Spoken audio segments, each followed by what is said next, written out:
வணக்கம். திருக்குறள் அதிகாரம் 8 அன்புடைமை. குறள் 77.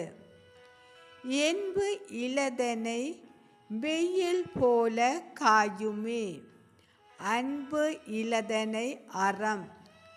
எலும்பு இல்லாத உடம்போடு வாழும் புழுவை வெயில் காய்த்து வருத்துவது போல அன்பு இல்லாத உயிரை அறம் வருத்தும். குறள் 77. அன்பு இலதனை வெயில் போல காயுமே.